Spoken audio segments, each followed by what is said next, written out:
முருகா என்பது இறைவனை குறிக்கிறது. ஒவ்வொரு மதங்களும் ஒவ்வொரு பெயர்களாலே அழைக்கின்றன. அனுபூதி பிறந்ததுவே. எப்பொழுதும் நான் ஆனந்தமாக இருக்க வேண்டும் என்றுதானே எல்லோரும் விரும்புகிறோம். இறைவனுக்காக நாங்கள் எத்தனை பேர் ஏங்குகிறோம். ஆலயம் என்பது ஆன்மாக்கள் லயிக்கின்ற இடம். அழகான பெண்களை கண்டால் மனசு அளவாயுது. இறைவன் நினைத்தால் எனக்கு எது கிடைக்க வேண்டுமோ அது கிடைத்தே தீரும்.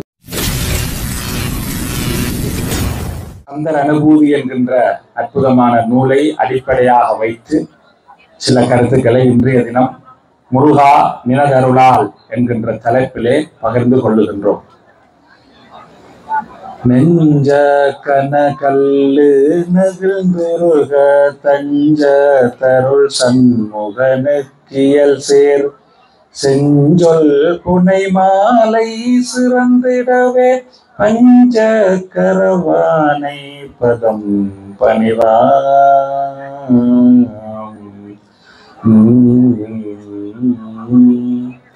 அது கந்தர் அனுபூதியினுடைய காப்பு.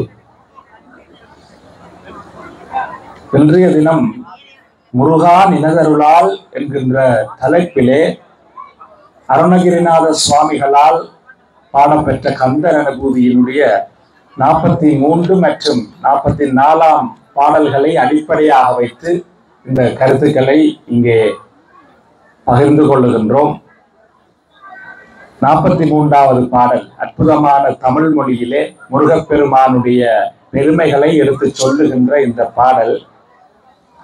தூசாமணியும் துகிலும் புனைவாள் நேசா முருகா நினதன்பருளால் ஆசாதிகளம் துகளாயின பின் பேசா அனுபூதி பிறந்ததுவே.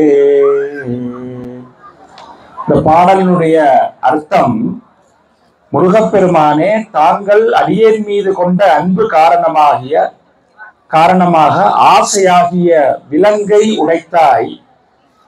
இந்த அனுபவத்தை வாயினாலே சொல்ல முடியாது, வார்த்தைகளாலே வெளிப்படுத்த முடியாது என்று அருணகிரிநாத சுவாமிகள் சொல்லுகிறார்.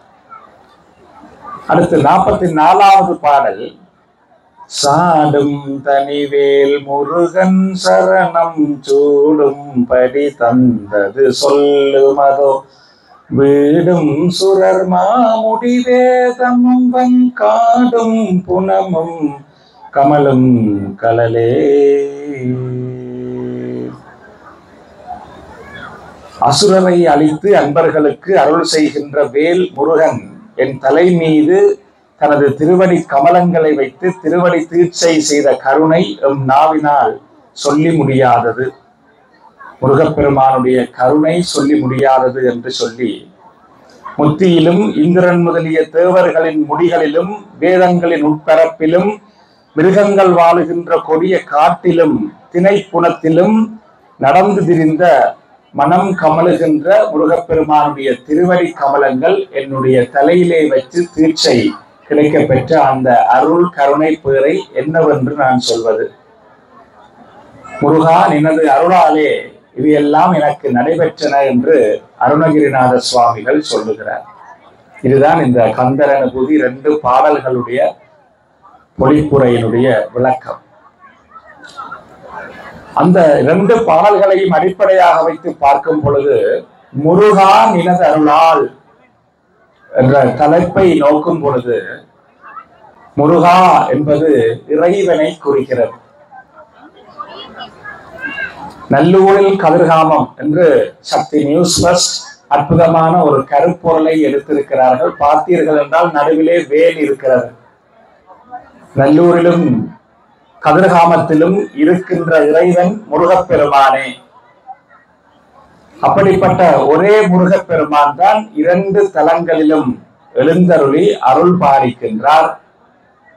தமிழ் கடவுள், தமிழர்களுக்குரிய கடவுள் என்றெல்லாம் சிறப்பிக்கப்படுகின்ற முருகப்பெருமான் அந்த எல்லாம் வல்ல இறைவனாக எங்களுக்கெல்லாம் அருள் புரிந்து கொண்டிருக்கிறார். அதிலும் சைவ சமயத்தவர்களாகிய எங்களை பொறுத்தவரையிலே எல்லாம் வல்ல சிவபெருமான் முழுமுதற் கடவுள், அந்த சிவபெருமான் தான் முருகப்பெருமானாக வந்து உதித்து எங்களுக்கெல்லாம் அருள் புரிந்து கொண்டிருக்கிறார். சிவன் வேறு முருகன் வேறு அல்ல என்று கந்த புராணம் சொல்கிறது. சிவன் தான் முருகன், முருகன் தான் சிவன். அந்த சிவன் அல்லது முருகன் என்று எடுத்தால் யார்? இறைவன். அந்த ஒரே இறைவனை ஒவ்வொரு மதங்களும் ஒவ்வொரு பெயர்களாலே அழைக்கின்றன. ஒவ்வொரு தத்துவங்களும் ஒவ்வொரு விதமாக அந்த இறைவனை விளங்கப்படுத்துகின்றன. ஆனால் அனைத்து மதங்களும் அனைத்து தத்துவங்களும் இறைவன் ஒருவர் இருக்கிறார் என்பதை ஏற்றுக்கொள்ளுகின்றன. அப்போ அடுத்தொரு கேள்வி வருகிறது, இறைவன் என்றால் யார்? சாதாரணமாக ஒரு மணிக்கூட்டை எடுத்துக்கொண்டால் இது தானாக உருவாகாது. ஒரு மணிக்கூட்டை உருவாக்க வேண்டுமாக இருந்தால் இதனை ஒரு விஞ்ஞானி கண்டுபிடித்து அந்த விஞ்ஞான முறைப்படி ஒரு நிறுவனம் இதனை தயாரித்து சந்தைக்கு விற்பனைக்கு விடுகிறது. இந்த உலகத்தில் இருக்கிற எந்த விடயத்தை எடுத்துக்கொண்டாலும் அது தானாக தோன்றிவிட முடியாது. இங்க இருக்கிற மேசையாக இருந்தாலும் சரி, நாங்கள் உடுத்தி இருக்கிற உடுப்புகளாக இருந்தாலும் சரி, நீங்கள் எதை எடுத்துக்கொண்டாலும் அது ஏதோ ஒரு மனித முயற்சியின் காரணமாகத்தான் தோன்றி இருக்கிறது. அப்படி இருக்கும் பொழுது இந்த பிரபஞ்சம் நாங்கள் வசித்துக் கொண்டிருக்கிற உலகம் மட்டுமல்ல, இங்க இருக்கக்கூடிய சூரியனாக இருக்கலாம், சூரியனை சுற்றி வருகின்ற ஏனைய கிரகங்களாக இருக்கலாம், இந்த அண்ட சராசரங்களாக இருக்கலாம், இவையெல்லாம் எவ்வாறு தோற்றம் பெற்றன? இவற்றை தோற்றுவித்தது யார்? அல்லது இவற்றை தோற்றுவித்தது எந்த சக்தி என்கின்ற ஒரு கேள்வி வருகிறது. அந்த கேள்விக்குரிய விடையைத்தான் இறைவன் என்று சொல்லுகின்றோம். ஆகவே ஒரு படைப்பு இருக்கிறது என்றால் அந்த படைப்பை படைத்தவன் என்று ஒருவன் இருந்தே ஆக வேண்டும் என்ற தர்க்கத்தின் அடிப்படையிலே இறைவன் இருக்கிறான் என்று நிரூபணமாகிறது. அதிலும் இன்னும் ஒரு விடயத்தை குறிப்பிட்டு சொல்லலாம். மகாபாரதத்திலே அர்ஜுனனுக்கு ஒரு சந்தேகம் வருகிறது. கிருஷ்ணா, நீ எல்லோரும் இறைவனை வணங்க வேண்டும், உன்னை வணங்க வேண்டும் என்று சொல்கின்றாயே, இந்த உலகத்திலே கடவுள் நம்பிக்கை இல்லாதவர்களும் இருக்கிறார்களே, நாஸ்திகர்கள். அவர்களுக்கு கடவுள் இருக்கிறார் என்ற ஒரு நம்பிக்கையே கிடையாது. ஆகவே அவர்கள் எப்படி உன்னை வணங்குவார்கள் என்று அர்ஜுனன் பகவான் ஸ்ரீ கிருஷ்ணரை பார்த்து கேட்கிறார். உடனே கிருஷ்ண பரமாத்மா சிரித்து விட்டு சொல்லுகிறார், கடவுள் நம்பிக்கை இல்லாதவர்கள் இந்த உலகத்திலே இருக்கலாம், ஆனால் மகிழ்ச்சியாக இருக்க விரும்பாதவர்கள் யாராவது இந்த உலகத்திலே இருக்கிறார்களா? ஆனந்தமாக, சந்தோஷமாக, நிம்மதியாக, மகிழ்ச்சியாக இருக்க விரும்பாதவர்கள் யாராவது இருக்கிறார்களா? அதுவும் எப்படிப்பட்ட மகிழ்ச்சி, எப்படிப்பட்ட சந்தோஷம்? இந்த கணப்பொழுது மட்டும் நான் மகிழ்ச்சியாக இல்லாமல் எப்பொழுதும் மகிழ்ச்சியாக இருக்க வேண்டும். வாய்க்கு ருசியான ஒரு உணவை உண்ணும் பொழுது அந்த உணவு என்னுடைய நாக்கிலே பட்டு ஒரு அறுசுவையை நான் உணரும் பொழுது எனக்கு மகிழ்ச்சியாக இருக்கிறது, இன்பமாக இருக்கிறது. ஆனால் அந்த உணவை நான் சாப்பிட்டு முடித்ததும் என்னுடைய மகிழ்ச்சி முடிவடைந்து போய்விடுகிறது. நீங்க நல்ல குளிர்காலி குடிக்கிறீங்கன்னு வைப்போம், ஐஸ்கிரீம் அல்ல, உங்களுக்கு மிகவும் பிடிச்ச உணவு, ஃபேவரட் ஃபுட் எதுவா இருந்தாலும் அதனுடைய சந்தோஷம் அந்த உணவு என்கின்ற பதார்த்தமும் நாக்கு என்கின்ற புலனும் தொடுகையில் இருக்கும் போது மட்டுமே. நல்ல இசையை கேட்கிறோம், அது எந்த வகையான இசையாக இருந்தாலும் அந்த இசையை கேட்கும் வரையும் நான் ஆனந்தமாக இருக்கிறேன். அந்த இசை முடிவடைந்ததும் என்னுடைய ஆனந்தமும் முடிவடைந்து விடுகிறது. இப்படி ஒவ்வொரு விதமா சொல்லிக்கொண்டே போகலாம். அப்ப எங்களுடைய 5 புலன்கள் ஊடாக நாங்கள் அனுபவிக்கின்ற இன்பங்கள் எல்லாம் வரையறைக்கு உட்பட்டவை. கண்ணாலே நல்ல காட்சியை பார்க்கிறோம், அழகான பூ, அழகான மனிதன், அழகான காட்சி, அப்பா அழகோ அழகு. அந்த அழகை பார்க்கும் வரையும் ஆனந்தம்.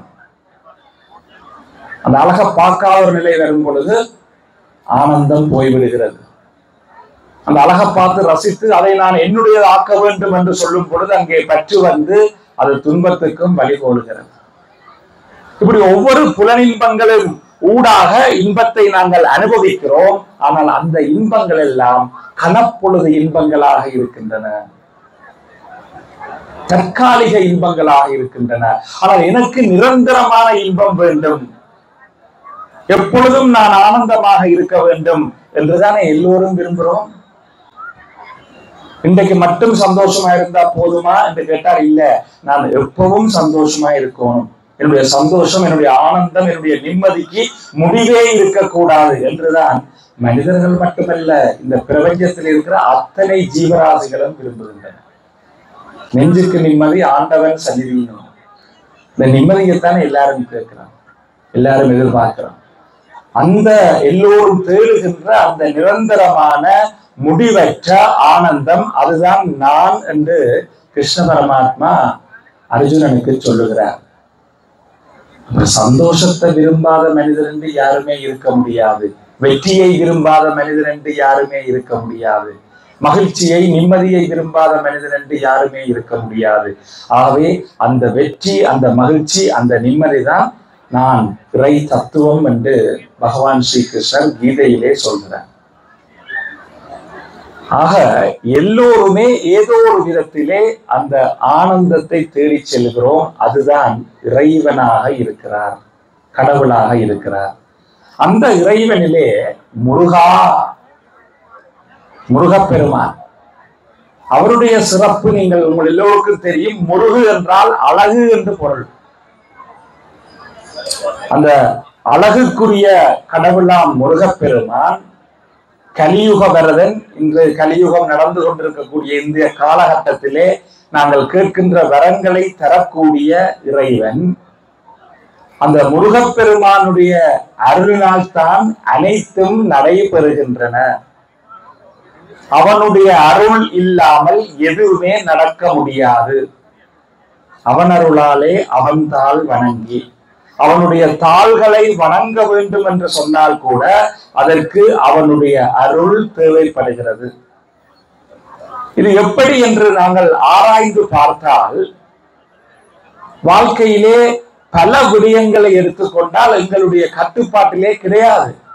பிறப்பு, இறப்பு, திருமணம், நாங்கள் எங்களுடைய தரப்பில் இருந்து முடிந்த முயற்சிகளை நாங்கள் செய்யலாம். ஆனால் அந்த முயற்சிகளுக்கு என்ன பலன் கிடைக்கிறது என்பதை இறைவன் தான் தீர்மானிக்கிறார். அப்ப எங்களுடைய கட்டுப்பாட்டில் இல்லாத பல விடயங்கள் இருக்கின்றன. இன்றைய நவீன விஞ்ஞானம்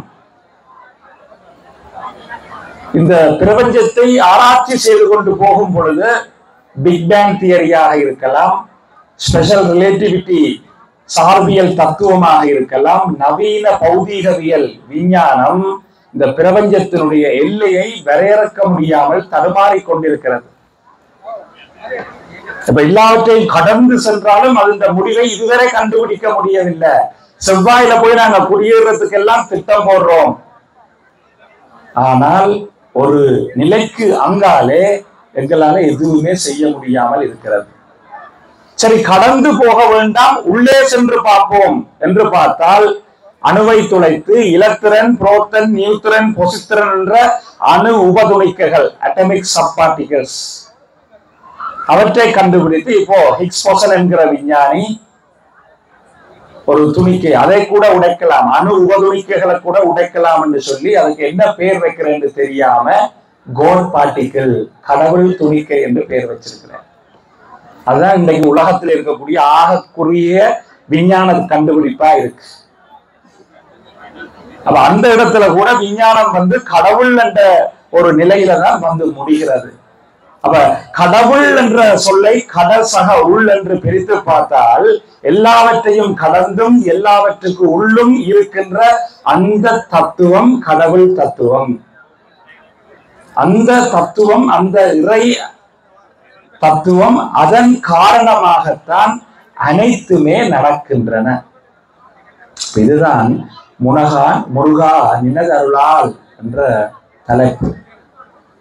இப்ப ஆலயத்துக்கு மகோற்சவம் நடக்கிறது, திருவிழா நடக்குது, நாங்கள் எல்லாம் வந்து கும்பிடுறோம், எவ்வளவோ நேர்த்தியல் வைக்கிறோம். எனக்கு அது வேணும், இது வேணும், எனக்கு அது கிடைக்க வேணும், நான் நல்லா படிக்க வேணும், பரீட்சையில சித்தியடைய வேண்டும், தொழில் கிடைக்க வேண்டும், தொழில் முன்னேற்றம் இருக்க வேண்டும், உடல் ஆரோக்கியமாக இருக்க வேண்டும். இப்படி பலவிதமான எங்களுடைய வேண்டுதல்கள், நேர்த்திகள் எல்லாவற்றையும் இறைவனிடத்திலே நாங்கள் சமர்ப்பிக்கிறோம். ஆனால் எங்களில் எத்தனை பேர் உண்மையாகவே இறைவன்ல 100% நம்பிக்கை வச்சு சமர்ப்பிக்கிறோம்? இப்ப நல்லூர் எடுத்தா கூட எங்கட இளைஞர்கள் எல்லாம் காலையில அங்க பிரதட்சணை செய்வார்கள், அடியடித்தல், பலவித நேர்த்திகள். இப்ப நாளை மறுதினம் நாங்க பார்க்க போறோம் தேர் திருவிழா.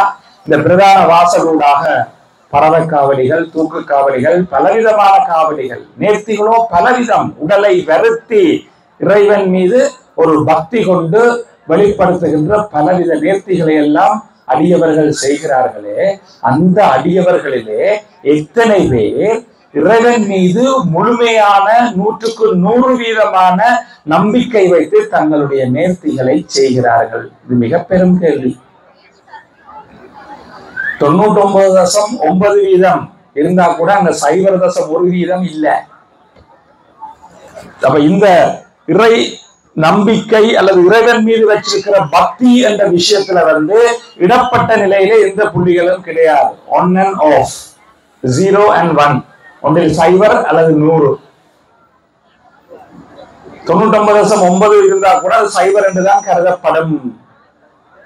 அப்ப இறைவன் மீது முழுமையான நம்பிக்கையை வைத்து அவனிடம் நான் சொல்லிவிட்டேன், முருகனிடம் நான் சொல்லிவிட்டேன், அவன் அதை பார்த்து கொள்ளுவான் என்ற ஒரு 100% 100% faith, 100% நம்பிக்கை வைத்து நாங்கள் வழிபடுவோமாக இருந்தால் இறைவனுடைய அருள் எங்களுக்கு கிடைக்கும். இதைத்தான் மகான்கள், ஞானிகள், சித்தர்கள், யோகிகள், நாயன்மார்கள், ஆழ்வார்கள் எல்லோருமே வாழ்ந்து காட்டி சென்றிருக்கிறார்கள்.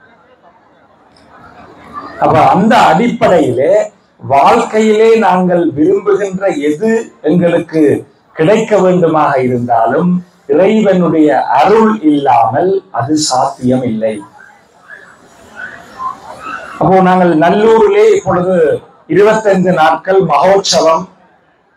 அப்ப 25 நாளும் திருவிழாக்கெல்லாம் நாங்க சுத்த சைவமாயிருப்போம், ஆச்சாரமாயிருப்போம், இந்த நேர்த்திகள் எல்லாம் செய்வோம், பூச வழிபாடு எல்லாம் பங்கு பெற்றுவோம், எல்லாம் இறைவனை கும்பிடுகிறோம் என்று சொல்லிவிட்டு ஏனைய 365 நாட்கள் இருக்கக்கூடிய ஏனைய 340 நாட்களையும் இறைவனை கைவிட்டு விட்டு நான் எப்படி வேணும் என்றாலும் வாழ்ந்தால், மனம் போன போக்கிலே வாழ்வேனாக இருந்தால் அதனாலே பிரயோசனம் கிடையாது. இறைவன் என்பவன், அவனுடைய அருள் என்பது அளவு கடந்தது. முருகா நினதருளால் அவனுடைய அருளுக்கு அளவே கிடையாது. ஏன் 365 நாளும் 24 மணித்தியாலமும் நாங்கள் இறைவனை நினைக்க வேண்டும், தியானிக்க வேண்டும், அந்த இறை உணர்வோடு வாழ வேண்டும் என்று சொல்கிறோம் என்றால், எங்களுக்கு இருக்கக்கூடிய உறவுகளை எடுத்துக்கொண்டால் எல்லா உறவுகளுமே வந்தவை போய்விடும். அம்மாவா இருக்கலாம், தாயில் சிறந்தொரு கோயிலும் இல்லை. அதி உன்னதமான உறவு தாய், தந்தை, சகோதரர்கள், கணவன், மனைவி, குழந்தைகள், பேரப்பிள்ளைகள், நண்பர்கள், அயலவர்கள், காதலன், காதலி, இப்படி பலவிதமான உறவுகள்.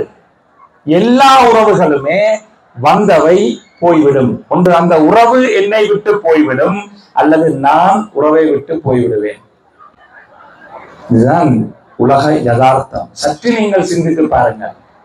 ஆனால் ஒரே ஒரு உறவு, எங்களோட இருக்கின்ற ஒரே ஒரு உறவு என்று கேட்டால், கண்ணதாசன் பாட்டுல சொல்ற மாதிரி, வீடு வரை உறவு, வீதி வரை மனைவி, காடு வரை பிள்ளை, கடைசி வரை யாரோ ஒன்றா யாரோ இல்லை, கடைசி வரை கடவுள் இறைவன்.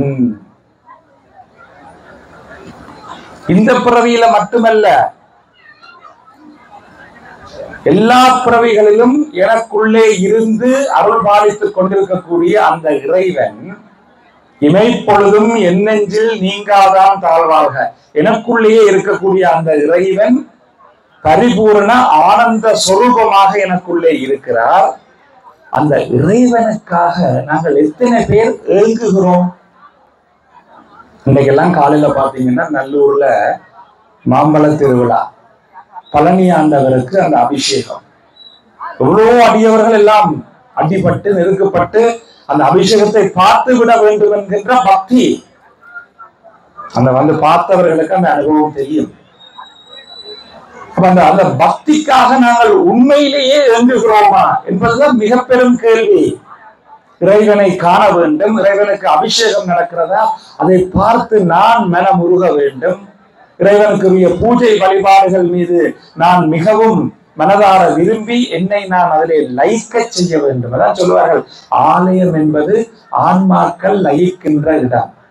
லயித்தல் என்றா என்ன? தன்னை மறந்து முழுமையாக இறைவனோடு ஒன்றித்து இருக்கிற நிலை. அப்படியான ஒரு பக்தி நிலையை இறைவன் மீது நாங்கள் செலுத்துவோமா இருந்தால், இறைவனுக்காக ஏங்கி எங்களோடு தற்காலிகமாக இருக்கக்கூடிய உறவுகளுக்கெல்லாம் எவ்வளவு நாங்கள் நேரம் செலவழிக்கிறோம். அந்த உறவுகளுடைய அன்புக்காக ஏங்குகிறோம், அலைகிறோம், அன்புக்காக பிச்சை எடுக்கிறோம். நான் அவரிடம் மீது அன்பா இருந்தேன், அவர் என் மேல அன்பாக இல்லை. அது எந்த உறவாகவும் இருக்கலாம். குழந்தைகள் எடுத்தா கூட இப்ப சொல்றார்கள், அம்மா தங்கச்சி மேலதான் கூட பாசம், என் மேல இல்ல. தாய் தந்தையர் பெற்றோர் என்றால் உண்மையில எல்லா பிள்ளைகள் மீதும் சமமான பாசத்தை வெளிப்படுத்தக்கூடியவர்களாக இருக்க வேண்டும்.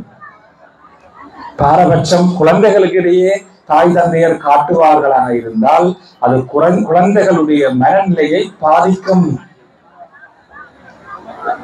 அப்படி எல்லோருமே ஏதோ ஒரு விதத்திலே நாங்கள் அன்பை கொடுக்காமல் அன்புக்காக ஏங்குகிறோம்.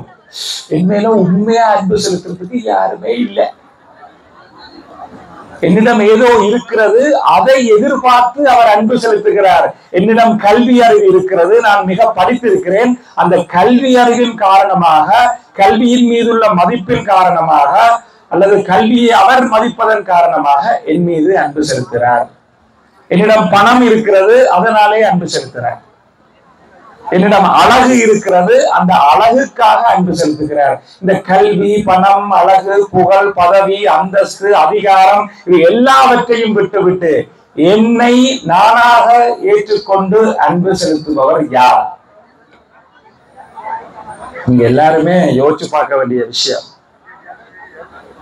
இதைத்தான் அருணகிரிநாத சுவாமிகள் அனுபவ ரீதியாக வாழ்க்கையே வெறுத்து போய் காமத்துக்கு அடிமையாகி, பெண்ணின்பத்துக்கு அடிமையாகி, பல பெண்களோடு எல்லாம் தொடர்பு கொண்டு உடல்ல தொழுநோய் வருத்தம் தன்னுடைய கட்டிய மனைவியே இவர் அணைக்க போகும்போது கிட்ட வராது என்று சொல்ற நிலை.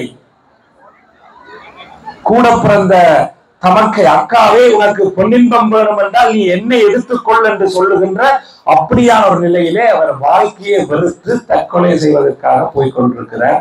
வழியில ஒருத்தர் சொல்றார், முருகப்பெருமானுடைய நாமத்தை சொல்லி வணங்கு எல்லாம் சரி வரும் என்று.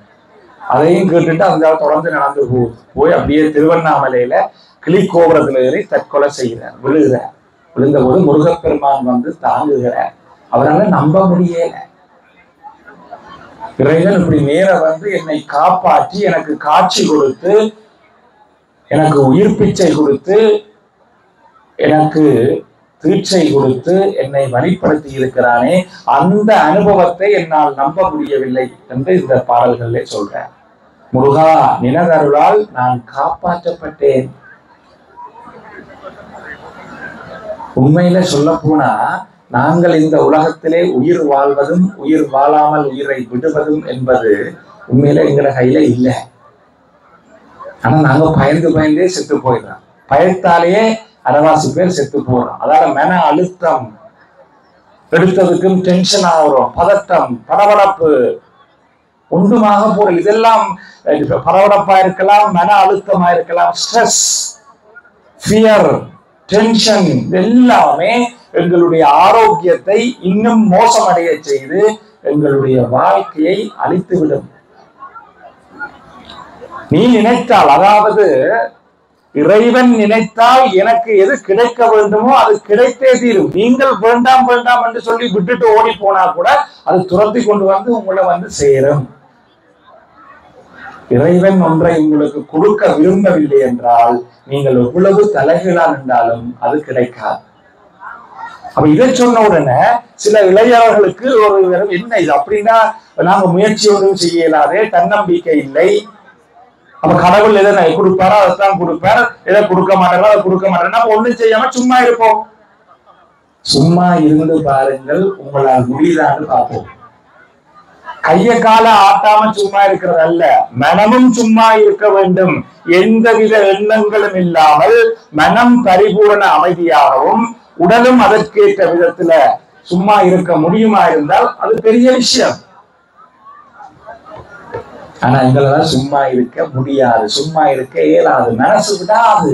அதை செய்யணும், இதை செய்யணும், அதுக்கு ஒரு வழி பார்க்கணும், இதுக்கு ஏதாவது செய்யணும். நீங்க வேணுமெண்டா இன்றைக்கு வீட்டை போய் இன்றைக்கோ நாளைய காலமே ஒரு 2 நிமிஷம், கன நேரமும் தேவையில்லை, ஜஸ்ட் 2 minutes உங்களோட கண்களை மூடி சும்மா இருந்து பாருங்கோ, ஏதாவது எண்ணங்கள் வருதா இல்லையான்னு பார்ப்பேன்.